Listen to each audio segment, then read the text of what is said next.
¿Qué tal? Muy buenas tardes.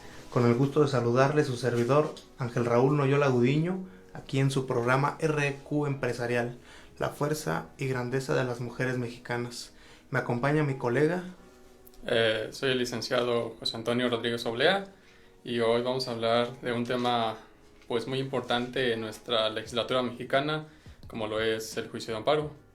Ok, es muy importante, como lo refiere el licenciado Antonio, dado que el juicio de amparo es uno de los recursos, medios o juicio, también denominado en la doctrina, por excelencia, con el cual nosotros como ciudadanos o desde otra perspectiva mencionado gobernados, tenemos la oportunidad de defensa ante los actos arbitrarios de las autoridades. Particularmente, en esencia, el juicio de amparo se encarga de garantizar los derechos fundamentales contenidos en un orden constitucional, un concepto muy importante que nos ocupa a todos y cada uno de nosotros en la circunstancia en que tiene que ver el orden constitucional con el concepto del Estado de Derecho. Particularmente, el Estado de Derecho implica esa soberanía o esa superioridad de un Estado conforme a su legislación o el orden que va a depositar en la sociedad mexicana. ¿A qué me refiero con todo esto? Naturalmente, todos los seres humanos somos gregarios. Quiero decir con ello que necesitamos estar en conjunto, formar parte de una aglomeración o, como lo es desde la base, la familia, la escuela, el trabajo y finalmente lo que es el Estado. Este Estado, la concepción o noción de Estado, tiene que estar ligada a la cuestión del derecho. Ahí la trascendencia y la importancia del actuar de los profesionales y operadores jurídicos, porque el Estado no termina por completo su finalidad o no llega completamente a tener las finalidades que persigue si no se trata particularmente del Estado de Derecho. Al respecto del Estado de Derecho, debemos de hablar de dos conceptos fundamentales: soberanía y legalidad. Soberanía y legalidad, que son principios que le van a imponer un límite o le van a autorizar a las autoridades, le van a permitir a las autoridades realizar tal o cual acción, ¿sí?, en tal o cual término. Por eso es importante mencionar el juicio de amparo. Sí, así como lo menciona mi colega Raúl, las naciones deben de estar dentro de un marco de derecho, las autoridades deben de actuar dentro del marco de la legalidad, esto para que la sociedad pues funcione adecuadamente, sepa sus derechos y esta última, al ejercerlos, pues las autoridades respeten los mismos. Debe tener ciertos mecanismos, ciertos instrumentos para que las autoridades no vayan más allá de lo que la ley les permite, para que los derechos que a su vez el Estado les brinda y les debe garantizar puedan ser debidamente ejercidos y respetados tanto por otros particulares como por las autoridades. En este caso, como mencionaremos, el juicio de amparo pues actúa frente a los actos o omisiones que la autoridad ejercita sobre los gobernados y que estos consideran pues violan sus derechos, van en contra de los actos consagrados en la Constitución a que pues la misma les hace alusión. Existen distintos medios de control constitucional. Uno de ellos es el político, otro por vía activa y el último por vía jurisdiccional. Particularmente, el juicio de amparo es el medio de control constitucional por excelencia, porque particularmente la cuestión del juicio de amparo le permite a cualquier ciudadano o a cualquier persona que se encuentre agraviado por la acción o por el actuar de alguna autoridad poder defenderse ante los tribunales del Poder Judicial de la Federación. El juicio de amparo por excelencia es el resultado de muchos movimientos políticos, sociales, culturales, pero que han marcado la historia de una forma trascendente. Y México no puede pasar inadvertido con la figura del amparo, ya que es uno de los pioneros en esta figura jurídica. Y al hablar de estos movimientos sociales o políticos, me refiero a las revoluciones, como lo es la Revolución Francesa, como lo es la Revolución Mexicana, circunstancias que han dado pie al origen de ideas de pensadores jurídicos y operadores jurídicos que finalmente plasmaron en un documento, a través de una legislación, un documento ley, y nos dan el día de hoy la oportunidad para encontrarnos ante la irregularidad o un acto que nos genere algún agravio, pues darnos esa oportunidad de defensa, ¿no? De alegar o de pedir y exigir justicia al propio Estado mexicano respecto de sus funcionarios y operadores de la administración pública. Sí, tal como lo mencionas, es importante señalar que muchas figuras jurídicas nacen precisamente de movimientos sociales, de movimientos políticos. El amparo pues no es la excepción, nació en el siglo antepasado, precisamente el siglo en el que México pues vivió muchos momentos convulsos pues en su historia. Entrando en un poco de historia, pues el juicio de amparo es creado en Yucatán cuando este se había separado de México, y pues esto es importante de mencionar porque, como refirió Raúl, muchas veces los movimientos políticos o los movimientos sociales dan pauta a que la autoridad actúe de una manera incorrecta, actúe de una manera ilegal, y es ahí donde los ciudadanos o los políticos pues busquen mecanismos de defensa para ellos. En este caso el juicio de amparo se lo debemos a Manuel Crescencio Rejón, que, como ya mencioné, es creado en el estado de Yucatán cuando se había separado de México. Sin embargo, al unirse a la federación nuevamente, se trae a cuenta la figura del juicio de amparo, y a nivel federal, unos años después, se incorpora a la legislación nacional, y es ahí cuando el juicio de amparo, ahora sí, ya cualquier ciudadano de nuestro país puede ejercerlo frente pues a los actos que considere violaban sus garantías que consagraba nuestro máximo ordenamiento, la Constitución. Es bien importante lo que mencionas, Toño, respecto de la desincorporación de Yucatán al territorio nacional. Sucedía en aquellos entonces, no ahora, ya eso ya no sucede, en que el centralismo, ¿no? Centralismo y federalismo.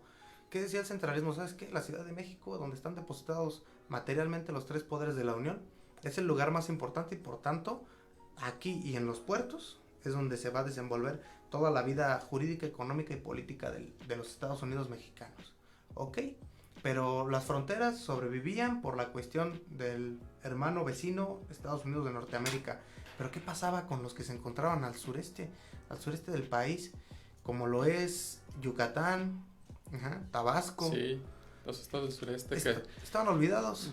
Son los estados que, como tú lo mencionas, tenemos más olvidados, y no desde tiempos modernos, sino como podemos verlo en épocas pues de la colonia. Fueron los que menos mostraron interés los españoles pues por convivir con aquella población, porque, como sabemos, los estados del centro y del norte eran los que más aportaban pues ahora sí que al gasto y a su riqueza. Y hoy muy lamentablemente, tiempos modernos, ahora tiempos violentos, ¿no? Ya que pues es una zona del país que se encuentra muy marginada y que pues se ha visto un poco afectada por las circunstancias de la inseguridad. Sin embargo, imagínate, se va a Yucatán al exilio, regresa y vuelve con esta superfigura que es el juicio de amparo o recurso de casación, entonces conocido como tal, ¿no? Con la fórmula Otero pasamos a la cuestión de lo federal y se incorpora esta circunstancia. Es muy importante porque, a final de cuentas, al ser un tratamiento de tinte social, ¿cómo es que el Estado mexicano regresa con todas estas circunstancias? Le dice: Yucatán, a ver, vente para acá. Vuelve a la federación, pero ¿qué traes? ¿Qué traes para ofrecer? Nada más ni nada menos que el juicio de amparo. Una figura muy importante en nuestro país que, como tal y mencionamos, Yucatán fue el precursor, fue el rector a nivel nacional de esta figura. Mundial. Sí, porque México fue uno de los primeros países que, aunque los demás países tengan un nombre distinto, la esencia del juicio de amparo permanece en los recursos de tales países frente a los actos que los gobernados consideran violan sus garantías, sus derechos humanos, sus derechos fundamentales. Y pues afortunadamente fuimos uno de los primeros, y esperemos que sigamos incorporando nuevas figuras a nuestra legislación en garante de nuestros derechos humanos como gobernados, como ciudadanos, y dentro de un marco pues siempre de legalidad y de armonía. Particularmente aquí hablando del amparo, es muy importante tomar en cuenta las dos vertientes que tiene nuestra discusión o nuestra charla. La primera es que el juicio de amparo te permite defenderte ante las irregularidades de la autoridad. Es tu medio de defensa por excelencia como gobernado ante una arbitrariedad o una injusticia. ¿Ok? Implica también tu garantía del acceso a la justicia, pero muy particularmente lo que hace y lo que plantea el juicio de garantías o el juicio de amparo, ahora mejor dicho juicio de amparo, es el control constitucional. Así es. En esencia, no es, oye, gobernado, te viste afectado y ven y reclámame o exígeme justicia. No, se trata, oye, gobernado, encontraste o te percataste de una irregularidad a la supremacía constitucional y al Estado de Derecho, reclámala. Te doy las herramientas, te doy los elementos para que acudas a un tribunal, a una instancia, a hacer valer a enderezar esa violación al máximo ordenamiento, que es la Constitución Política de los Estados Unidos Mexicanos en esta latitud. Así es, como tú comentas, esa situación, tú acudes ante la autoridad a expresar tal situación, sin embargo la autoridad pues no te deja las puertas abiertas y como sabemos esta figura jurídica tiene un principio que es el de relatividad de la sentencia del juicio de amparo, en el cual consiste en que el que pide surte las consecuencias, las consecuencias de la sentencia, pero solamente es él, no es para la generalidad, no es para ti que no la pudiste. Se le da, pero no para efectos generales. Así es, no es para tú que no pidiste, se te otorga, no, es para yo que pedí, a mí se me otorga. Si tú lo pides, tal vez se te otorgue, pero mientras no la pidas, a ti te sigue aplicando esa ley o en el caso contrario, pues no te seguirá aplicando. Ok, ¿algún otro principio que pudieras mencionar? Bueno, esta figura tiene varios principios, por ejemplo, el consistente en que los tribunales federales serán los que conocerán de este juicio, no son las autoridades de los estados, de la Ciudad de México, no, son las autoridades federales, los tribunales que van a conocer del Poder Judicial de la Federación. Del Poder Judicial de la Federación, no es un tribunal laboral, un tribunal fiscal, un tribunal estatal, es un tribunal que está es una facultad que está exclusivamente designada a la Federación. Ok, mira, la circunstancia más importante de lo que queremos charlar con ustedes el día de hoy es particularmente la circunstancia del orden constitucional. Y somos muy insistentes en esto porque la sociedad civil contemporánea presenta ya una gran diversidad de factores que influyen para su ¿cómo te diré? Para su vida común, para su vida diaria. O sea, ya no es la sociedad que existía en el siglo antepasado, ya no es la sociedad que obedecía a la Revolución Francesa o a la Revolución Mexicana o a la independencia. Ya la sociedad actual se ve afectada por factores políticos, económicos y hasta tecnológicos. ¿Y qué sucede con esto? Luigi Ferrajoli mencionó que existe la triple crisis del derecho. Luigi Ferrajoli da 3 conceptos respecto de esta carencia o deficiencia que está existiendo con el Estado de Derecho contemporáneo. Y menciona la primera, se trata de la crisis del derecho y de la razón jurídica, ¿sí? En su libro Derechos y Garantías.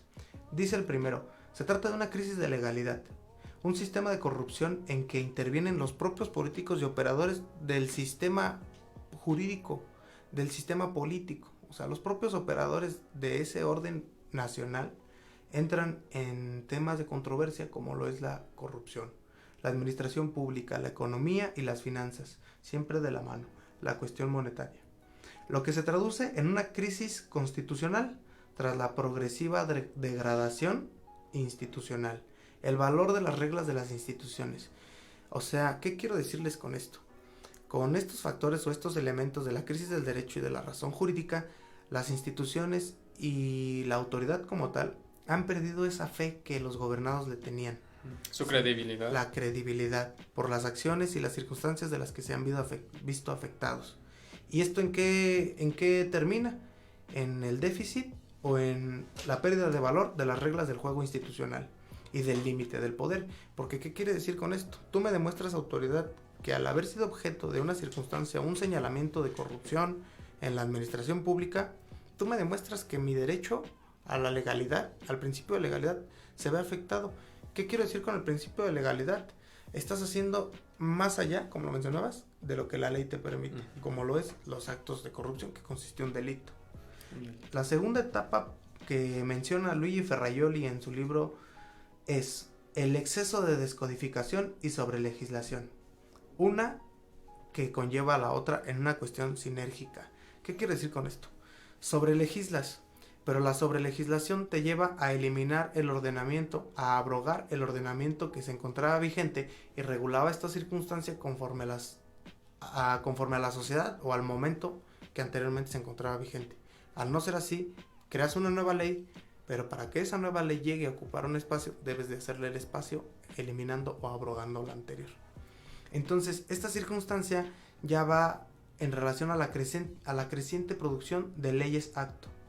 Quiero denominar ley acto conforme a la interpretación de la lectura de Ferrajoli, que se entiende como ese movimiento social o cultural que da lugar a un hecho novedoso o a una nueva costumbre que forzosamente el legislador debe de incorporar al marco jurídico para que no quede al libre arbitrio o a la libre apreciación del gobernado y que éste pueda actuar sin un orden o sin un acatamiento a las nuevas reglas de ese hecho o acto contemporáneo.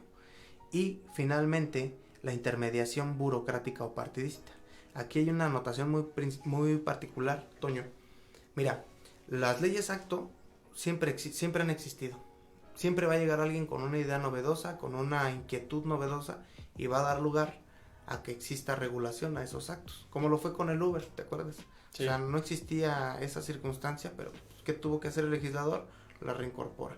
Estas empresas de prestación de servicio de autotransporte por plataformas digitales.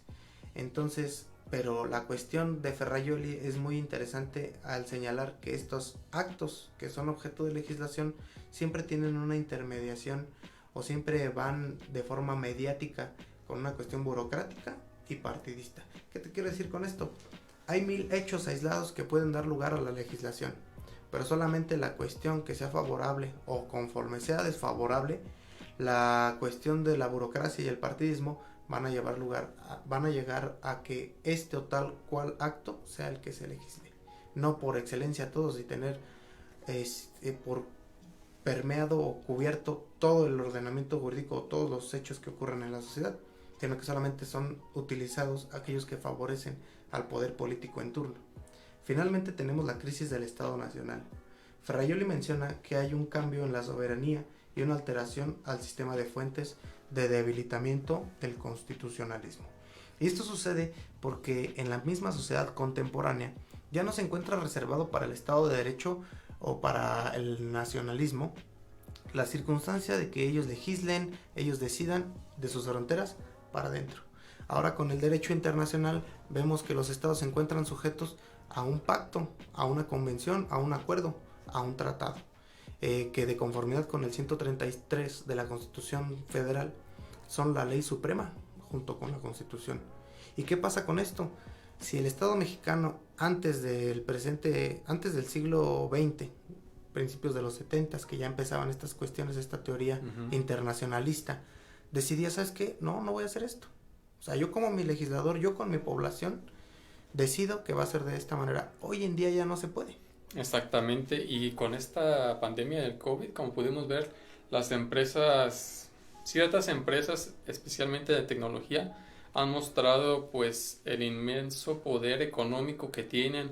Empresas como Amazon pues han llegado a posicionarse a niveles exageradísimos de riqueza que evidentemente no podemos negar que tienen un impacto en la sociedad, hablando en la sociedad y en la legislación, porque su poder económico es tan grande que pueden pues ahora sí que influenciar en el proceso legislativo. Si un estado no se adapta ahora sí que a sus necesidades, pues hay una gran presión que estas empresas generan sobre los órganos legislativos, sobre los burócratas, a fin de que la legislación se adapte a ellas y no al contrario, ellas adaptarse a la legislación.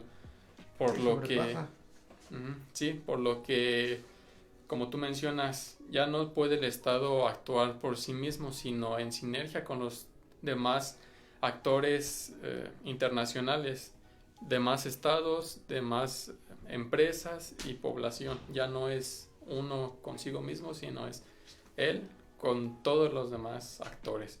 Y es por ello que el juicio de amparo, pues ahora sí que debemos ver cuál es la esencia, porque aún cuando haya demás actores, cuando haya sobre legislación o carencia de la misma, no hay que perder pues de vista la esencia que guarda, que es resguardar nuestros derechos humanos, ya sea frente al acto de autoridad o frente a la omisión, porque la afectación no solo se genera cuando la autoridad actúa, sino cuando ésta no lo hace, y con ello te genera pues una afectación, se transgrede un derecho, tu esfera jurídica se ve vulnerada. Entonces hay que ser ahora sí que persistentes en la esencia y no dejar que ésta se pierda en legislaciones sobreextendidas o carentes.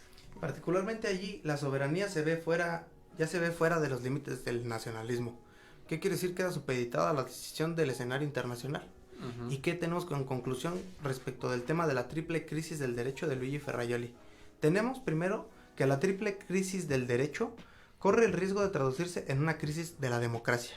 La democracia como principal elemento, principal ingrediente de este platillo que es el Estado de Derecho, la supremacía constitucional. Esa crisis de la democracia se traduce a que los aspectos equivalen a una crisis del principio de legalidad, que implica el principio de legalidad, una sujeción de los poderes públicos a la ley. ¿Sabes qué? Autoridad, sí. Si quieres, requiéreme. Si quieres, investiga. Si quieres, inspecciona. Si quieres, audítame. Siempre y cuando lo hagas conforme a la legalidad, siempre y cuando lo hagas conforme al artículo y al ordenamiento que te faculta para hacerlo. Entonces, esta triple crisis del derecho nos lleva a ese desorden.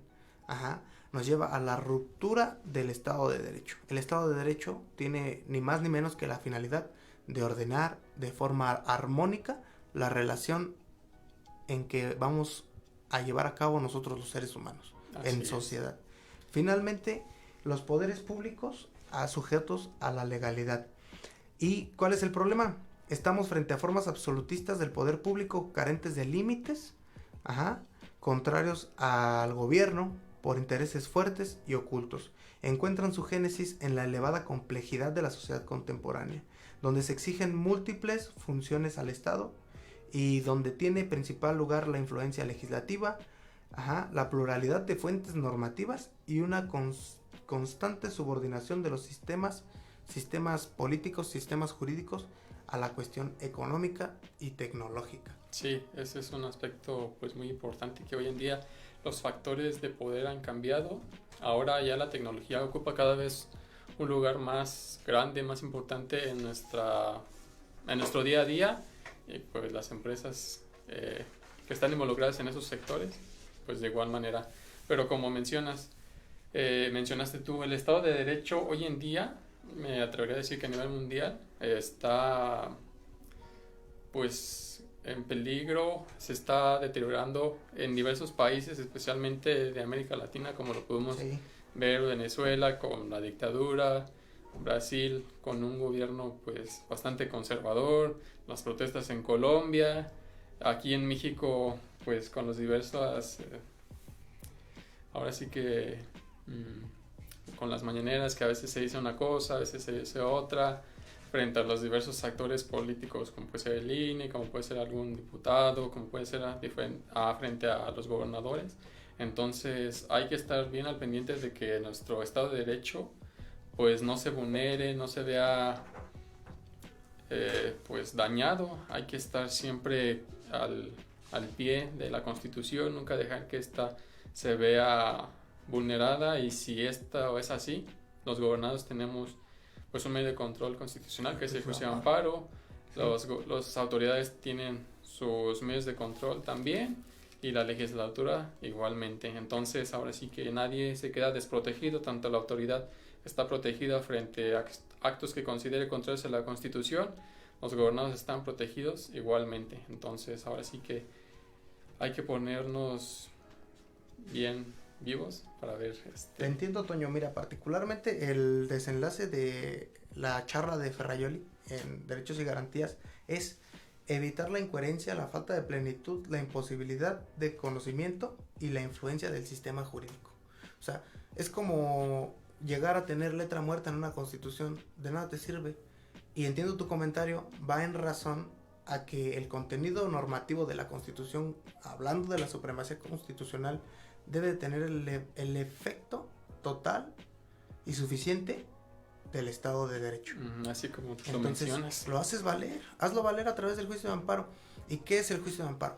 Yo te puedo decir como operadores, tú no me dejarás mentir, como operadores del derecho a través de abogacía de la postulancia, el juicio de amparo es el recurso o juicio, es el juicio más importante que nos permite a nosotros los abogados llegar a enderezar un asunto, llegar a enderezar un acto de autoridad y pues ahora sí que no es aferrarse o solicitar cosas incoherentes, sino que dentro de los diversos actos que dicta la administración pública tenemos en el cual se pudieran equivocar, en el cual pudieran tener un error.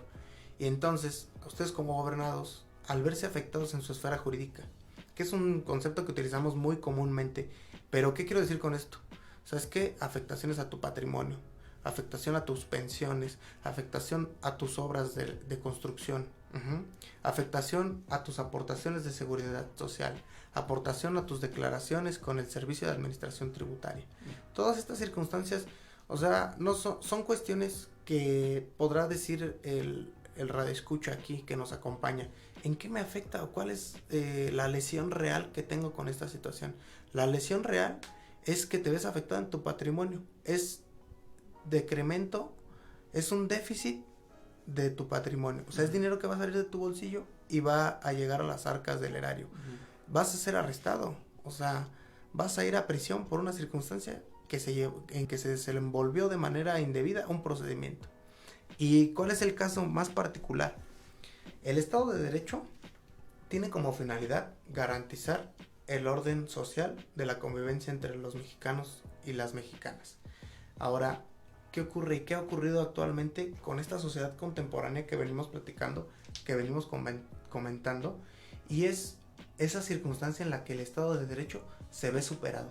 Un ejemplo particular y muy novedoso que ha sido analizado desde muchos escenarios y desde muchas ópticas de la doctrina, no únicamente o no exclusivamente del derecho, sino desde la sociología, es la cuestión de los autodefensas y policía comunitaria en México. ¿Qué quiero decir con esto? El artículo 17 constitucional, supremacía constitucional, refiere que el Estado mexicano está obligado a garantizarnos el acceso a la justicia. Pero ¿qué pasa con el acceso a la justicia o esta garantía que se encuentra en la Constitución cuando el Estado de Derecho y las autoridades se encuentran superadas por estos grupos delictivos?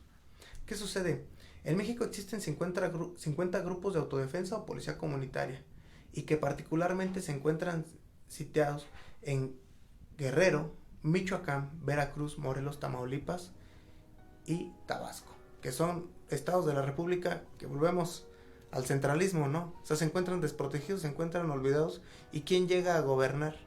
Los grupos delictivos, los grupos de narcotráfico y de delincuencia organizada. ¿Qué pasa con esto? El principal objetivo de esta autodefensa o policía comunitaria tiene el objetivo de hacer justicia y brindar seguridad ¿a quién? A su familia, a las personas que se encuentran en esa comunidad, a las personas que son parte de ese núcleo social y que desafortunadamente el brindar seguridad y ejercer justicia no es una posibilidad que se encuentre a la mano del Estado, ¿no? O sea, siempre es algo que tienen que entrar ellos por la deficiencia que presenta el Estado. Y, tal como lo mencionas, el Estado mexicano se ha visto superado por esta cuestión de inseguridad en esos estados. El Estado de Derecho ahora sí que podríamos decir que no se aplica. Y aquí podríamos ver, no una falla al juicio de amparo, pero si yo fuese un habitante de esas localidades y yo pidiese el amparo frente a la omisión de la autoridad de brindarme pues seguridad, es lo más probable es que me otorgarían el amparo, pero como tal resolución, tal sentencia, pues no se podría aplicar porque el Estado pues está imposibilitado materialmente para que esa sentencia surta efectos. Ahora sí que tendría nada más el papel, pero en esencia, aun cuando la justicia federal me amparara y protegiera, pues en la realidad se vería una cosa muy distinta porque los grupos de crimen organizado pues son extremadamente pues poderosos en ciertas áreas de nuestro país y que incluso superan al Estado mexicano y pues en capacidad y en número, ¿no? Y en armamento. En armamento, y yo diría que en estrategia también, porque pues como hemos visto la guerra contra el narcotráfico lleva muchos años, pero pues ahora sí que los grupos criminales han sabido superar al Estado mexicano y ahora sí que es una situación novedosa que ciertos grupos civiles en esos estados se hayan organizado, hayan platicado y hayan llegado a la conclusión de que ellos debían desplazar al Estado en esas zonas. Para brindar seguridad y ejercer la justicia. Pero ¿cuál es el dato distintivo o cuál es el tinte que le da el color a esta cuestión de los autodefensas? Que son desconocidos por el gobierno.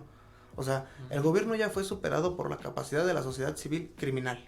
Porque son sociedad, son parte de la sociedad civil, solamente que son criminales.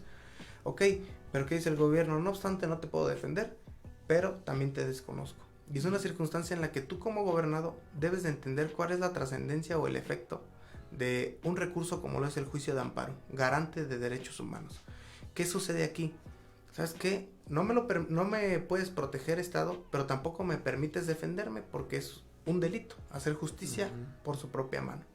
Y el propio desconocimiento del gobierno, estos grupos de autodefensa, le dan la pauta o le dan el tinte para que tenga esa afluencia o sea tan platicado o pase de voz en voz dentro de las redes sociales y de esta sociedad contemporánea o las noticias mismas. Particularmente me gustaría comentarles una anécdota que sucedió el 13 de noviembre de 2010 en Ciudad Victoria, Tamaulipas, a 15 kilómetros de esa ciudad, de esa bonita ciudad en Tamaulipas. Fue el caso de don Alejo Garza Tames, un señor con 77 años de edad, propietario de un rancho que le pertenecía por herencia a 2 generaciones arriba, y en el que grupos delictivos se constituyen en su domicilio, en su rancho denominado San José, y le dicen que tiene 24 horas para abandonar el lugar, porque pues se iban a apropiar de él, violando el derecho de propiedad, derecho de legalidad y entre otras muchas cosas. Sí, a los grupos criminales poco les importa el marco normativo, texto constitucional. ¿Qué sucede con don Alejo Garza Tames? Hace la instrucción a su personal del rancho San José para que no se presenten al día siguiente. Y en la madrugada del día en que le habían hecho la advertencia, llegan vehículos de estos grupos delictivos y se presentan al interior de su domicilio, descienden de los vehículos y empiezan a lanzar ráfagas al aire para advertirle a don Alejo que se retire del rancho que es de su propiedad y que lo fue de su familia. Don Alejo, como buen mexicano, como buen valiente mexicano, procede a combatir a estos criminales, pues concluyendo con abatir a 4 y hiere a otros 2. Finalmente, estos delincuentes se retiran del lugar porque ya la fuerza armada mexicana se encontraba arribando el lugar. Es una circunstancia honorable y es una circunstancia que se le debe de reconocer a don Alejo porque no permitió que la inseguridad o que incluso el miedo le superasen y tuviera que desapropiarse de sus bienes. Hizo valer sus derechos en la forma en que él conocía, en la manera que él tenía entendido. Al llegar, la Armada de México encuentran el cuerpo de don Alejo únicamente junto a 2 armas de fuego, con tan solo 2 impactos en el cuerpo, uno en el pecho y uno en la cabeza. La muerte de don Alejo fue por las esquirlas de las granadas, donde vemos que el impacto del armamento de los grupos delictivos fue superior a las armas con las que contaba don Alejo, y aún así, este mexicano, se defendió e hizo valer su derecho, dando la vida con ello y llevándose con él a 4 de estos personajes. De esta circunstancia, Don Winslow, escritor estadounidense, relata a través de su libro El Cártel, el cual les recomiendo. Es una lectura muy amena y que pues te permite envolverte en esta situación y cómo fue que Don Alejo se defiende de estas circunstancias. A su vez también Panini Comics hizo el cómic El Viejo y El Narco, también muy recomendado para un fin de semana allí tranquilo, en el que puedan sumergirse en esta lectura, en que resalta el nacionalismo, el valor y el poder de los mexicanos, ¿no? Frente a estas circunstancias que nos congojan a veces. ¿Qué queremos resolver con todo esto y cuál es el mensaje que queremos proyectar a quienes nos acompañan, agradecidos de su compañía el día de hoy?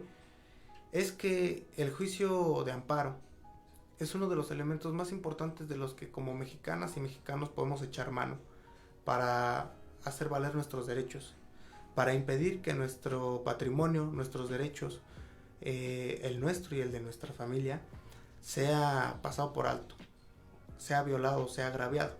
El juicio de amparo es la herramienta especial y por excelencia que la propia Constitución nos brinda. Que nos reconoce, nos brinda y que nos permite para defendernos de estas circunstancias. Y no a través del uso de armas, ¿no?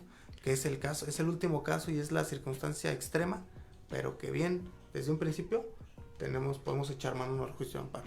No sé, Antonio, si tengas algún comentario que quisieras agregar para nuestro público, alguna circunstancia que quisieras referir. Sí, bueno, pues que como ya lo mencionamos durante la charla, el juicio de amparo es un mecanismo que cualquier ciudadano puede echar a andar frente a un acto o omisión de autoridad. Si tú consideras que la ley que se va a aprobar, que se aprobó, que se te está aplicando, te genera un perjuicio, puedes acudir al juicio de amparo. Si la autoridad no te está brindando algún servicio, alguna acción que tú solicitaste, igual puedes echar a andar el juicio de amparo. Entonces, no es una cuestión como cerrada, sino es bastante abierta. Entonces, tus derechos humanos pues siempre van a estar ahora sí que garantizados. Solo sería, bueno, en caso de que no estén garantizados, la Constitución te brinda la oportunidad de que seas tú el que eches a andar este mecanismo para que tú mismo ahora sí que te defiendas en la vía legal frente a la autoridad. Si consideras que esta está actuando de manera errónea, tienes la posibilidad de ejecutarlo.